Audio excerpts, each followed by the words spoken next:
İskoçya, zengin tarihi, engebeli dağları, yemyeşil doğası ve nefes kesici kıyı şeridiyle tabii ki koyunlarla dolu bir ülke. Biz iki gezgin olarak bu büyüleyici topraklara ilk defa geliyoruz. Ve İskoçya'nın bize sunacağı her şeyi deneyimleyebilmek için 8 günlük inanılmaz bir rota planladık. Bu programda Edinburgh ve Glasgow'da şehir hayatından başlayacak, sonra İskoçya'nın kuzeyine doğru yola çıkacağız. Highlands'in engebeli tepeleri ve dağlarına çıkacağız.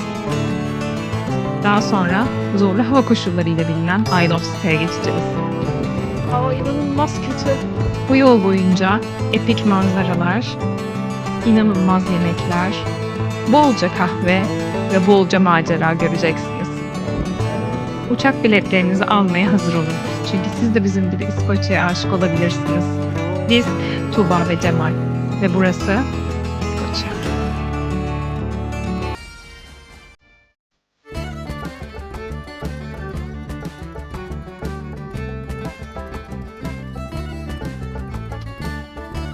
Herkese Glasgow'dan merhaba.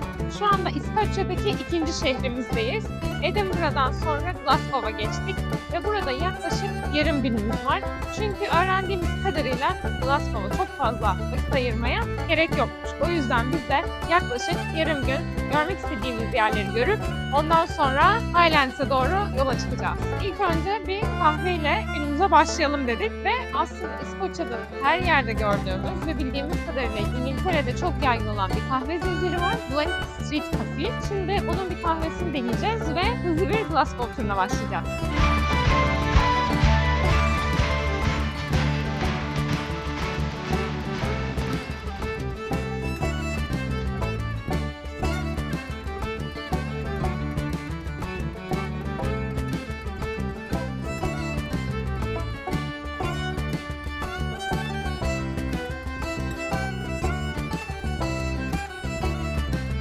Glasgow'da Buchanan Street'e geldik. Yani Buchanan Caddesi'ndeyiz. Burası araç trafiğine kapalı, Glasgow'un alışveriş caddesi diyebileceğimiz bir yer. Ve sağlı sollu çok güzel mimariye sahip binaları görebiliyorsunuz. Bizim de şansımıza Gayda sesi eşlik ediyor turumuza. Glasgow'a geldiğinizde gayet keyifli bir yürüyüş yapabileceğiniz bir rota. Geldiğinizde vaktiniz olursa siz de burayı ziyaret edebilirsiniz.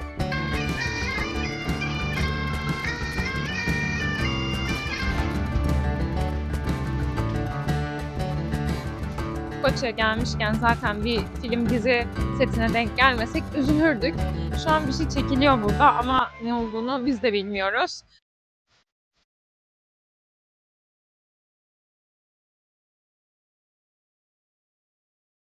City Chambers'a geldik. Yani belediye binasındayız. Burası aslında George Square'ın yani George Meydanı'nın etrafında bulunan ve Glasgow'un en gösterişli yapısı diyebileceğimiz yer. 1800'lerde yapılmış burası ve bizzat Kraliçe Victoria tarafından açılışı yapılmış ve o zamandan beri de belediye binası olarak hizmet veriyor bu yapı. Bir talihsizlik yaşadık Glasgow'da. O da şu ki George Square tamamen tadilat altında bir restorasyon çalışması yapılıyormuş. O yüzden de George Square'daki o meşhur heykelleri göremedik. Belediye binasında da günde 2 kere rehberli turlar yapıldığını okumuştuk. Geldiğimizde sorduk katılmak için. İçerisiyle ilgili çünkü çok güzel fotoğraflar görmüştük. Ama maalesef rehberli turun bugün olmadığı söylendi. O yüzden yolumuza devam ediyoruz.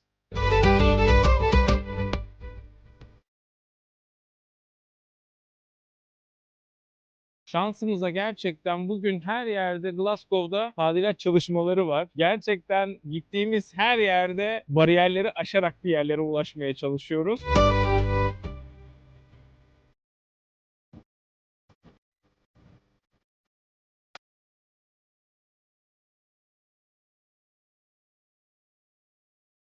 Şu an Modern Sanat Galerisi'ndeyiz. Ancak burayı öne çıkaran nokta Modern Sanat Galerisi'nden ziyade önündeki heykel. Bu heykel Waterloo Savaşı'nda Napolyon'u yenen İngiliz General Arthur Wellesley'e ait. Ancak bu heykeli özel yapansa tepesinde görmüş olduğunuz trafik konisi. 1800'lerde yapılan bu heykele 1980'den itibaren halk tırmanmaya ve tepesine bir trafik konisi koymaya başlamış. O dönemki yöneticiler indirmişler, halk tekrar koymuş, indirmişler, tekrar koymuşlar. Bu yüzden de artık bir yerden sonra bu şehrin bir sembolü haline gelmiş. 1980'lerden beri de sadece tek bir kere UEFA Şampiyonlar Ligi finaline ev sahipliği yaptığı zaman Glasgow futbol desenli bir şapka ile değiştirilmiş. Biraz genel olarak Glasgow'dan bahsetmek gerekirse insan ister istemez Edinburgh ile karşılaştırıyor. Ve Edinburgh'a ilk geldiğimiz zaman hissettiğimiz o büyülü havayı ne yazık ki Glasgow'da hissedemedik. Zaten sorduğumuz zaman Edinburgh'da Glasgow'a çok fazla vakit ayırmanıza gerek yok demişlerdi. O yüzden biraz üzgünüz ki Glasgow'u çok fazla öneremeyeceğiz. Eğer vaktiniz varsa, eğer Highlands'e gidecekseniz bizim yaptığımız gibi buradan geçerek ve burada birkaç yeri görerek gayet devam edebilirsiniz. Ama eğer çok fazla vaktiniz yoksa bizim önerimiz daha çok Edinburgh'a vakit ayırmanız yönünde olacaktır. Bu arada şunu da hemen söylemiş olalım. Şimdiye kadar abone olmadıysanız lütfen abone olmayı unutmayın ve videoyu beğenmeyi de unutmayın. Sizin Edinburgh ve Glasgow'la ilgili düşünceleriniz neler? Lütfen yorumlarda aşağıya yazın.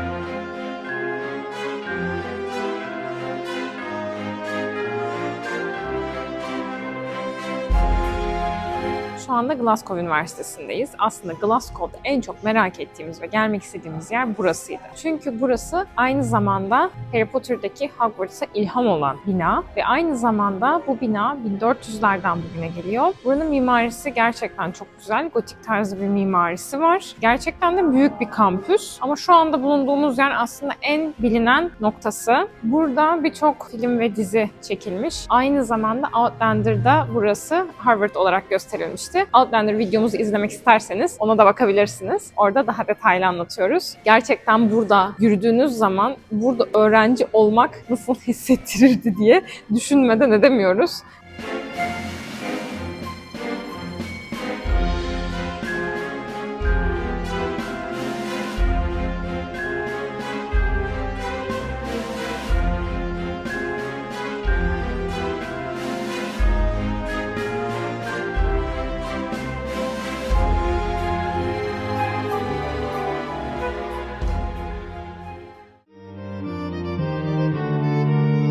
Kelvingrove Sanat Galerisi ve Müzesi'ne geldik şimdi. Burada Glasgow'un antik çağlardan günümüze kadar olan tarihiyle alakalı 8000 tane nesne ve sanat koleksiyonları sergileniyor. Giriş ücretsiz. Glasgow Üniversitesi'ne geldiğiniz zaman hemen Glasgow Üniversitesi'nin arka tarafındaki parkı takip ederek buraya ulaşabiliyorsunuz. Bir 5 dakikalık yürüyüş mesafesi diyebiliriz. Parkta gerçekten yürümesi çok keyifli bir parktı. Geldiğinizde Glasgow rotanıza ekleyebileceğiniz noktalardan biri de burası.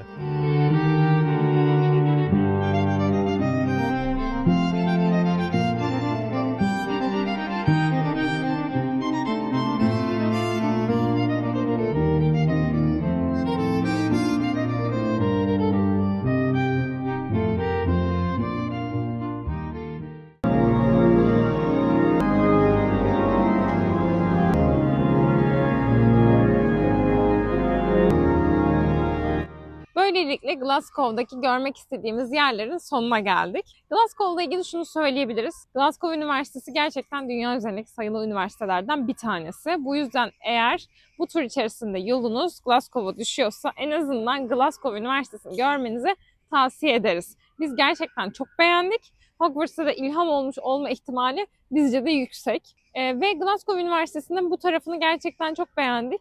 Yanındaki park ve buradaki müzeyle beraber bizim gerçekten çok hoşumuza gitti. Daha önce söylediğimiz gibi Edinburgh'dan yola çıkmıştık. Şimdi Kuzey İskoçya'ya doğru yola çıkacağız.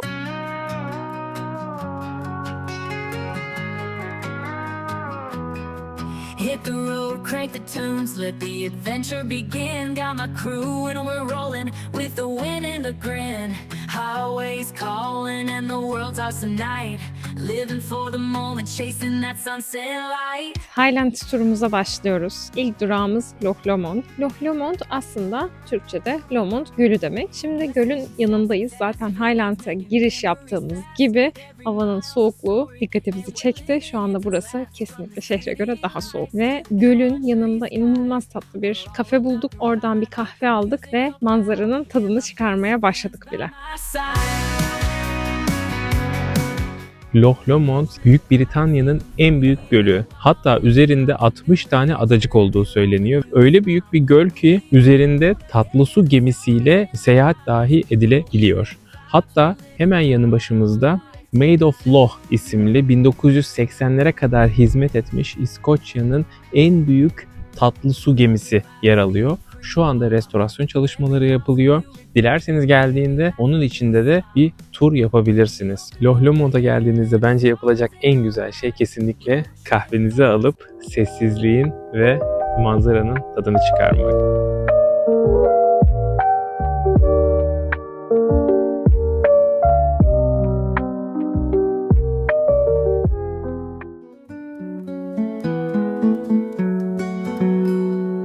Whispering winds through the ancient pines, stone circles beneath the stars align.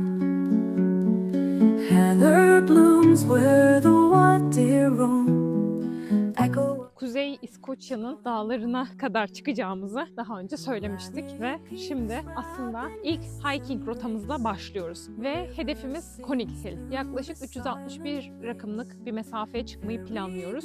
Umarız bunu başarabiliriz. Hadi başlayalım.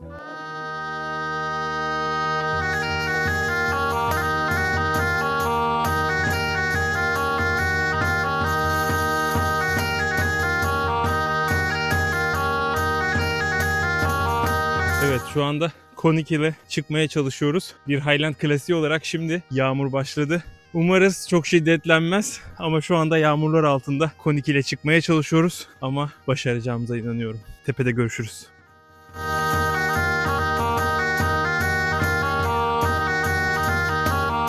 Evet, şu anda şurada görmüş olduğunuz göl Loch Lomond ve şu anda Loch Lomond'un kenarından başladığımız rotayla İskoç dağlarında yürüyoruz. Daha doğrusu İskoç dağlarında tepeye tırmanıyoruz. Hayatımızdaki en ilginç deneyimlerden biri olduğuna eminim. Ancak inanılmaz bir sessizlik var ve dağdan aşağıya doğru sessizce inen bir su akıntısı var. Su akıntısının sesi eşliğinde şu anda tepeye doğru çıkıyorsunuz.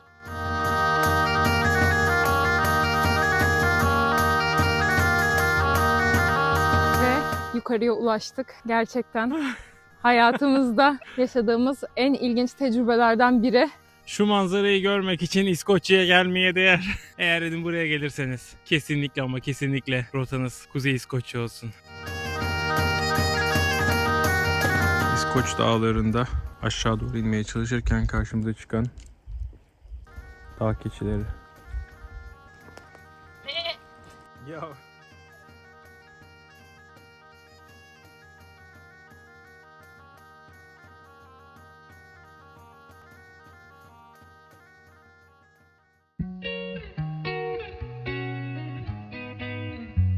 Şimdi bir yemeği hak ettik bence. Kesinlikle.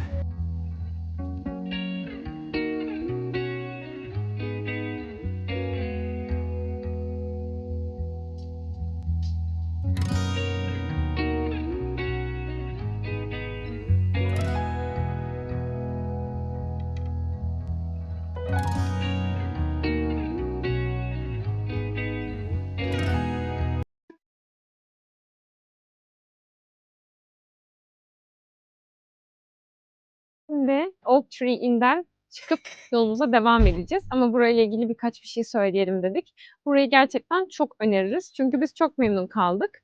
Burası aslında bir aile işletmesiymiş. 7 ya da 8 çocuğu olması lazım. Bir ailenin yaptığı, oluşturduğu bir yerleşim bölgesi. Burada kendi yerel ürünlerinin satıldığı böyle hediyelik eşya alabileceğiniz bir dükkanları var. Yanında kafesi var, dondurmacısı var ve kafe ve restoran kısmı da zaten 2 yıl üst üste ödül almış. Gerçekten biz çok memnun kaldık. Eğer böyle cottage tarzı, göl kenarı, yeşillikler içerisinde bir yerde kalmak istiyorsanız biz bu Oak Tree'ini gerçekten çok öneririz. Mutlaka biz de bir gün tekrar gelip daha uzun kalırız diye düşündük. Buranın tabii ki bir diğer avantajı da Konik ile çıkmak istiyorsanız direkt yanında yer alıyor. O yüzden konum olarak da Loch Lomond bölgesinde çok mantıklı bir seçenek.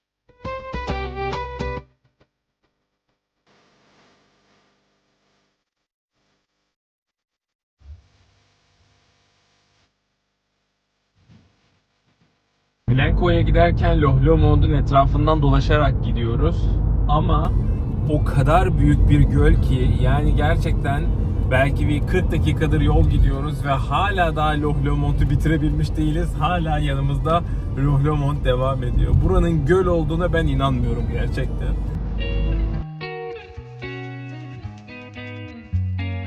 Şimdi Glencoe'ya geldik. Burada en meşhur ve en fotoğrafik noktalardan bir tanesi Three Sisters yani Üç Kız Kardeşler noktasındayız. Burası fotoğraf çekmek için inanılmaz bir manzara ve aynı zamanda buradan aşağıya doğru giden patikalar var. Burada yürüyüş yapabilirsiniz. Aslında zaten Glencoe'ya geldiğiniz zaman en çok duraklanan nokta da burası. Yürüyüş yapabilirsiniz. Ondan sonra yolunuza devam edebilirsiniz.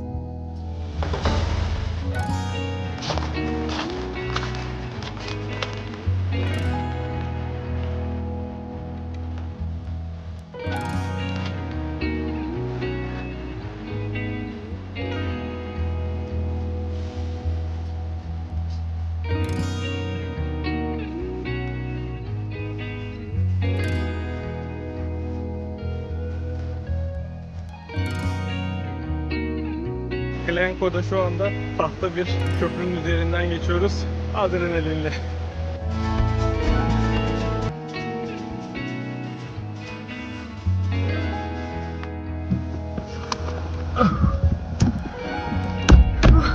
Evet, Glencoe yürüyüş rotasını da tamamladık.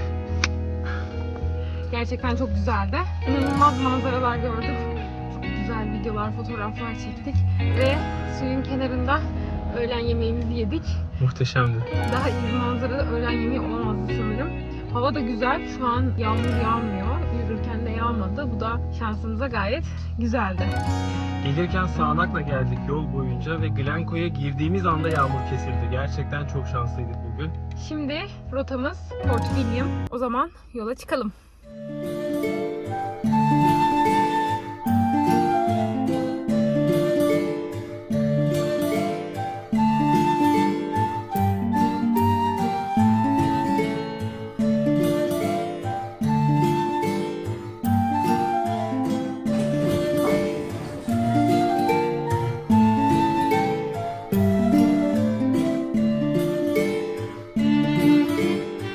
İskoç tarihi içinde önemli bir yere sahip Fort William.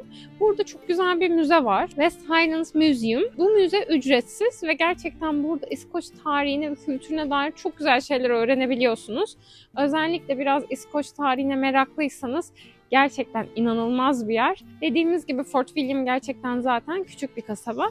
O yüzden çok uzun vakit ayırmanıza gerek yok. 1-2 saatte dolaşabilirsiniz. Biz de birazcık daha dolaşıp daha sonra yolumuza devam edeceğiz.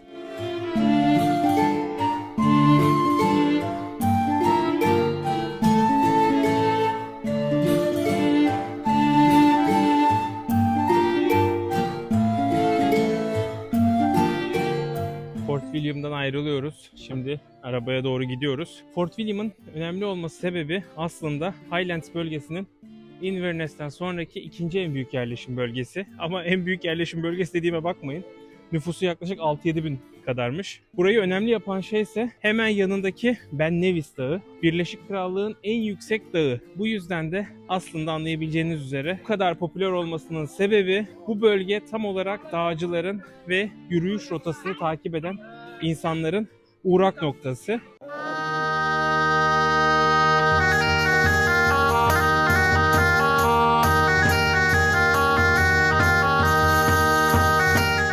Şimdi Fort William'ın hemen yanı başındaki bir 5 dakika mesafedeki Ben Nevis Dağı'nın yürüyüş rotasının başlangıç noktasına geldik. Aracımızı bıraktık. Normal şartlarda 5-6 saat kadar sürüyor tamamını tamamlamak isterseniz. Ama biz yaklaşık 1-1,5 saatlik kısmını yapacağız. Daha sonra çünkü Jacobi trenini yakalamamız lazım viyadükte. Hadi gelin başlayalım.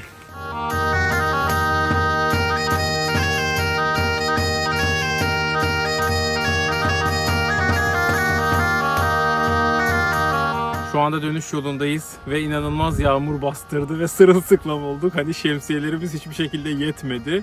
Ve biz de artık bir yerden sonra şemsiyeleri kapattık. Yolumuza devam ediyoruz.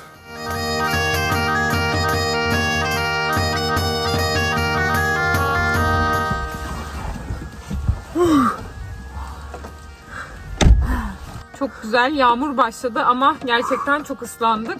Ben Nevis Dağı'na tırmanmak zaten yaklaşık 6-7 saat sürüyor. Biz bunun sadece yaklaşık 1 saatlik bir kısmını yaptık. Bir gün belki tamamını da yapabiliriz. Kesinlikle. Gerçekten gördüğümüz manzaralar yine inanılmazdı. Sadece şu an çok ıslandık. Şimdi hızlı bir şekilde Jacobite trenini yakalamaya gidiyoruz.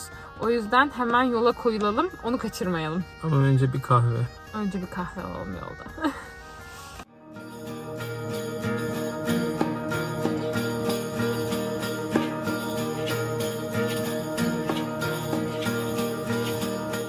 Yolun kenarında bir şapel gördük.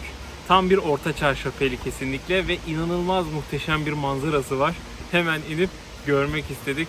Eğer Highlands'te aracınızla seyahat ediyorsanız karşınıza böyle beklenmedik muhteşem manzaralar çıkıyor. O yüzden gezerken planınıza muhakkak bir miktar bu spontan lokasyonlar için vakit bırakın bence.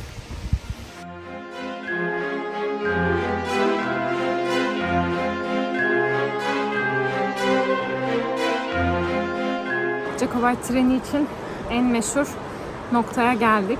Burada bekliyoruz. Tam olarak ne zaman geçeceğini bulamadık.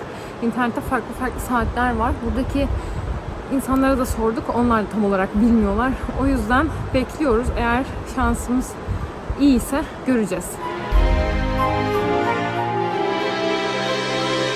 Maalesef tren gelmedi. Bekliyoruz ama gelmedi. Ve şu anda bekleyen sadece biz kaldık. Şu an bu tepede. Bütün herkes gitti. Biz de yavaşça şimdi inişe geçiyoruz. Umarız henüz buradan ayrılmadan treni görürüz. Maalesef treni yakalayamadık. Olsun. En azından manzarası güzeldi. En azından viyadüktü gördük. Biz çok Harry Potter fanı olmadığımız için bizi çok fazla üzmedi. Ama eğer Harry Potter fanıysanız birazcık daha detaylı, iyi araştırıp saatlerini ona göre gelmenizi tavsiye edebiliriz. Çünkü insanlar burada gerçekten saatlerce bekliyorlar. O yüzden daha iyi araştırıp saatlerini ona göre gelebilirsiniz. Çok uzun süre beklememek için. Zaten günde 3 ya da 4 kere geçiyor olması lazım. Burası gerçekten enteresan. Burada insanlar Harry Potter atkılarıyla gerçekten bekliyor. Fanlar için gerçekten çok güzel bir nokta. Bugün yaklaşık 3 tane rotamız vardı. Üçünü de tamamladık. Hepsi birbirinden çok güzeldi ama gerçekten biraz yorulduk. Zaten Highlands'te hava karardıktan sonra aslında çok da yapabileceğiniz bir şey yok. O yüzden biz de yavaştan şimdi otelimize doğru geçeceğiz. Dinlendikten sonra yarın kaldığımız yerden devam edeceğiz. Yarın Isle of Skye'ya gidiyoruz. O yüzden iyice dinlenmemiz lazım. Yarın büyük gün. Isle of Skye.